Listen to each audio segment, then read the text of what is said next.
السلام عليكم. صباح wanaagsan saaxiibayaal. saacadu waxa weeyaan 5tii iyo barkii subaxnimo.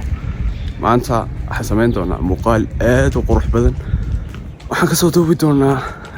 magaalada Ceergaabo. waxaan soo duubi doonaa magaalada waxyaabo caanka ku tahay goobaha kala duwan ee magaalada ku yaala. waxyaabo badan oo aadan ka ogeyn Ceergaabo ayaad muuqaalkan ka ogaan doontaa insha Allah taala. nala socod wanaagsan. fadlan haddii aad nagu cusub tahay subscribe-ta, like-ta, share-ta. haddii aad muuqaalkan ka daawanayso Facebook-ga ciwaankeena ama channel YouTube-keenu waa kan. fadlan soo booqo oo subscribe noo saar.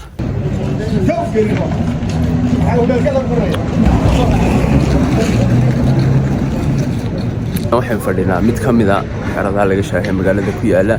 waxa weeyaan wahabkan iska yara duulin doonaa. wahab si wahabku naga yara kacde. kadibna waxaan aadi doonaa xawayaan xagga iyo magaalada. maanta xawayaan magaalada ayaan muuqaalada aad u qurux badan ka soo duubi doonaa. saan horeyna ku sheegay shaaha waxaa la dhahaa shaaha baaquliga ama shaaha jabcadda. horena waa kugu qaboobayaa. shaaha kalena waxa la yidhahdaa wuu ka yara badan yahay. intaasina waa xane.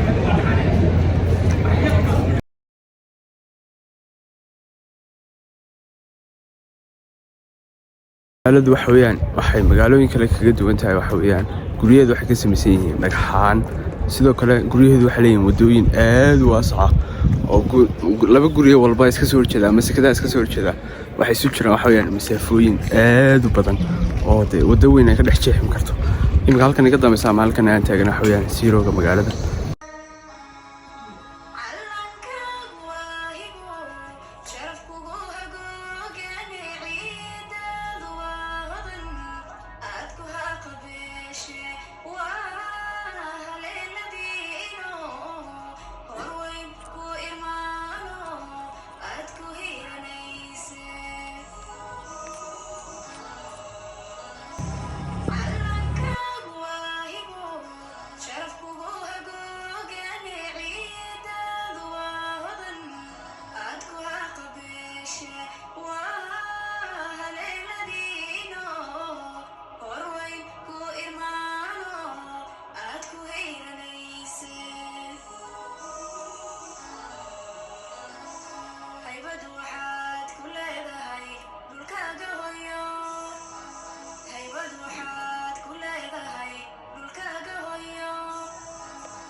haybadu waxaad ku leedahay dhulkaaga hooyo, haybadu waxaad ku leedahay dhulkaaga hooyo, wana lama huraan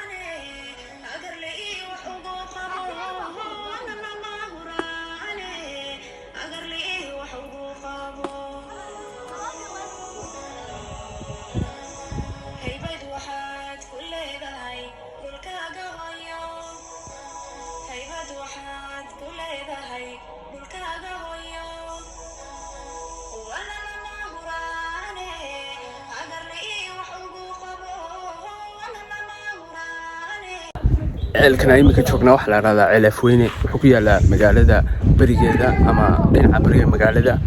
ceelkan waa ceel aad u weyn wuxuu qabaa nafaha dad badan oo ka mid ah dhalinyarada magaalada iyo qaar kale oo soo dalxiis tagay galay sidoo kale qaar badan naftooda halis geliyay laakiin dhalinyarada dabaasha yaqaana sida kooxda halkaa iga dambaysa oo kale waxay sameynayaan inay ku dabaashaan oo ay meeshan soo xilliyada yani fasaxa oo kale duhurada ayay jaanis badan u helaan inay ceelkan ku dabaashaan oo ay waqtigooda ku qaataan kastoo dabaasha yaqaana ceelkan u yimaadaa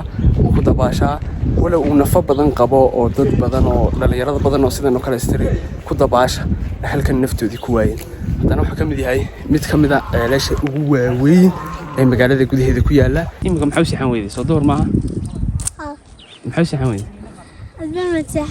dee mayaan waa sixan lahaaye waa aniga halkan marmaraya dee way dabada dadka shiidaysan dad ma shiiday weli warf ma sitaan oo nimanay adu warf ba sidataa soo ma idinku warf ba sidataa xilligan saacadu waxa weeyaan labadii duhurnimo waxaan dhex lagweynaynaa magaalada kole joog aad buu qabow yahay aad buu degan tahay magaaladu neecaw qabow ama dhaxan ayaa yara jirta dhaxan qabow ayaa yara jira laakiin magaaladu aad bay qabowdahay imika waxaan marnaa beerta xorriyadda magaalada dabadeeda dhulkan laga dambeeyo dhan waa wada beero jawgeeda kaalay arag lagama shekeyn karo imika waxaan booqan doonaa ama aanu sii soconnaa inaan eegno yani caruurta agoonta halka ay ku xaraysan yihiin imika waxaan la joognaa qaar ka mid ah caruurta ku xaraysan goobtan waxaan weydiin doonaa galaasyada ay yihiin iyo sanadaha ay halkan ku xaraysanaayeen imsa sano halkan joogtay aduu imsa sano 8 sano joogtay maalinta lambarko ilaa markaad galaaska koowaad ka bilaabaysay ilaa iyo maanta okay iskuulka dhigata imika بريم شافي بعدك تاكل اسكت تامرنا كلا اسكت سيدات بات اوكي ادغنا 7 باتاي تطبس انا halkan joogtaa markaa hay aduguna aniguna 7 baatay adna ya 4 baatay markaa yani 4 sano halkan joogtaa Soomaa okay aduguna adu inta joogtaa adu 8 sano markaa 8 baatay aduguna aduu kala soo yeebaatay sanadka baa soo gashay markaa aduguna kala stiri baatay aduguna aduu kala iska tahay 6 baatay soo okay aad bay baysantiin meesha ka warama soo okay ma ya xagan baa seexataan wax ka cuntaan kadibna iskuulada ka aadaan waska ciyaartaan iskuul soo wayna xaafadama aad way wanaagsan tahay ma halkan imika joognaa xooyan iskuulka daalo ee magaalada Cergaabo dugsigan hoose dhexe waxa la aasaasay sanadii 1948 waa dugsiga ugu qadiimsan ee magaalada ku yaala dugsigan waxa uu leeyahay taariikh aad u badan oo iskuulada ilaa iyo intaas oo dhan shaqeynayay ee ilaa maanta shaqeeya waxaan ku soo beeganay xilli yani galaasyada qaar wax lagu dhiganayo ardayduna ay joogaan goobtan imika jooga xooyan waa dhakhtarkii weynaa ee magaalada dhakhtarka weyn ee magaaladu waxa weeyaan waa kan kaliya yani la tacaala baahiyaha dadka xanuunsan ama dadka jilicsan ee dhammaan gobolka iyo degmooyinkiisa iyo hareerihiisaba ka yimaada dhakhtarku aad buu weyn yahay waxaana dayactiray xukuumadda dayactirtay oo dhismayaashii hore qadiimka iyo qaar badan oo lagu soo kordhiyay wax lagu sameeyay dayactir aad weyn dhismayaashiis aad bay qurux badan yihiin sidoo kale dhexdiisa waxa ku yaala dhir iyo doog aad u qurux badan dhakhtarka waxa isticmaalaa solarta niga dambaysa oo korontada u dhalisa marka laga yimaado inuu dhakhtarku aad u weyn yahay yani waa kan kaliya ee gobolka ku yaala ee la oran karo wuxuu la tacaali karaa yani dad aad u badan in hal mar la dhigo ama hal mar xaaladooda caafimaad lagula tacaalo xilligan aan duubayna ama xilligan aan ku sugannahay waa xilli duhura cidna ma soo jeedo cidna meelaha ma marmarayso dhammaan qof walba wuxuu ku jiraa qolkiisii xitaa dadkii martida ayaa ma cid wax soo booqanaysana ma jirto xilliga waxa aad loo kala hurdo imika waxa isku dayaynaa inaan soo iibsano sabaayad inta jaabina sabaayad waxa weeyaan waxyaabaha ama kiisto waxyaabaha ay magaalada Cergaabo aanka ku tahay luuqii aad ka soo baxdaba waxaad ku arkaysaa dad ama islaamo sabaayad sameeyo sabaayad ku dubiya marka sabaayad bay tijaabin doonaa insha Allah laakiin waxa kugu socodka badan waa maxay alaabtoo dhan waa darka wuxuu waa soconaya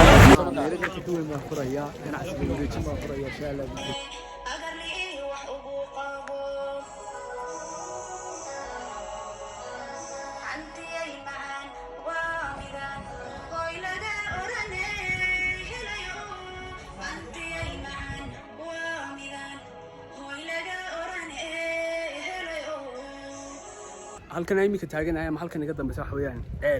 ceelashan yaryar waxay ku yaalaan magaalada dhexdeeda waxaana biyaha ka iibsada dadka aan awoodin inay xaafadaha qasabadaha ku xidhaan 30 litir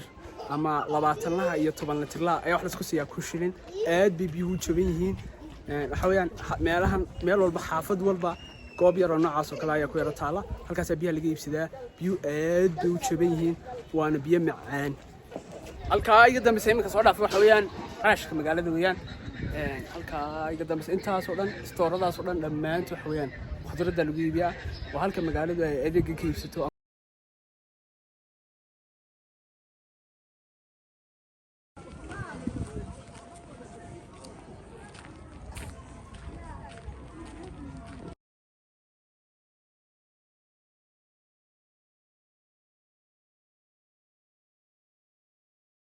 halkan aan joogno waxa la yiraahdaa xeela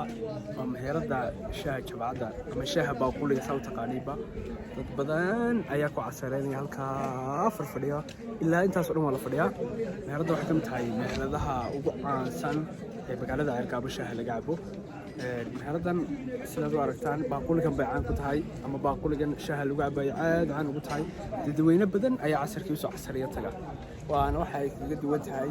yani meheradaha kale sidoo kale meheradan waxay ku taalaa bartamaha magaalada taasina waxay chance badan ama fursad badan u siisay in dad badan ay halkan yimaadaan dad halkan imika taaganahay ama halkan iga dambaysa wax weeyaan garoonkii kubadda cagta ee magaalada Daal Stadium dhawaan baa la dhigay rooga akhtarka aad arkaysaan garoonkan waxa ku ciyaaraan dhalinyarada magaalada iyo kooxaha magaalada kale sanba dhamaantood magaaladan waxay magaalooyinka kale kaga duwan tahay jawigeedu aad buu degan yahay marka laga yimaado haddana nolosheedu aad bay u jaban tahay maaha nolol qaaliya sida magaalooyinka kale maciishadeed aad bay u jaban tahay sidoo kale hudheelada cuntada laga cuno aad bay u jaban yihiin guryuhu aad bay u jaban yihiin laydhku sidoo kale aad buu u jaban yahay biyuhuna lagama sheekayn karo magaaladan waxay ka mid tahay magaalooyinka yani dhulka Soomaalida ama magaalooyinka Somaliland ugu biyaha macaan ee haddana sida joogtada biyaha loo sidoo kale magaaladan waxay magaalooyinka kale kaga duwan tahay dhammaan yani ama dhinaceeda bari ha noqoto ama dhinaca waqooyi koonfur ha noqoto waxa ku wada yaala beero haddana waxay awood u yeelatay in badan oo ka mid ah yani waxyaabaha deegaanka lagu cuno inay iyada gudaheeda laga soo saaro magaaladan waxay u baahan tahay maalgashi aad u weyn oo ah in laga faa'iideysto beeraha iyo biyaha durdurka qulqulaya ee u baahan wax xira iyo wax celiya magaaladan sidoo kale waxay u baahan tahay in laga faa'iideysto dhammaan kheyraadka yaala kala aad buu yar yihiin yani in sidii loo baahnaa lagu faa'iideeyo kheyraadka ay gaarka la tahay magaaladan bulshooyinka waxaan noqdaan kuwa deegaanka iyo kuwa deegaanka dibadiisa uga maqan iyo kuwa kaleba ee Soomaaliyeedba inay fursadda iyo chance kalkan aad uga faa'iideystaan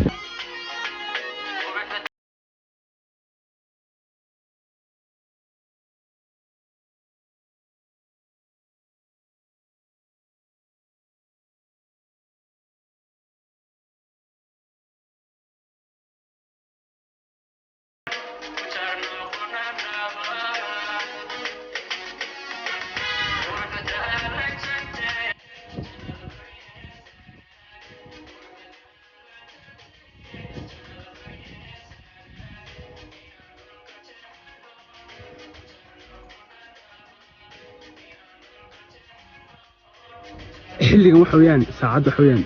12 habeenimo weeyaan waxaan soo soconaa xagga xaafadaha magaalada xilli hore fiid hore la kala seexdaa magaalada imika inagu baa wadada dhex marayna muuqaalkan waxa weeyaan intaas ku eegayay halkaas aan ku soo gabagabeyn doonaa insha Allah taala waxaan rajaynaynaa aad magaalada uga soo boogteen waxyaabo badan ay hore uga weynaa soo ogaateen waxaan rajaynayaa fadlan haddii muuqaalkan ku soo gaaro like subscribe share kana mid noqo asxaabta ku xiran hubaal aad iyo aad bad mahadsantihiin sida wanaagsan aad noola socoteen sidoo kale haddii aad Facebook naga daawanayso fadlan YouTube channel-keena subscribe saar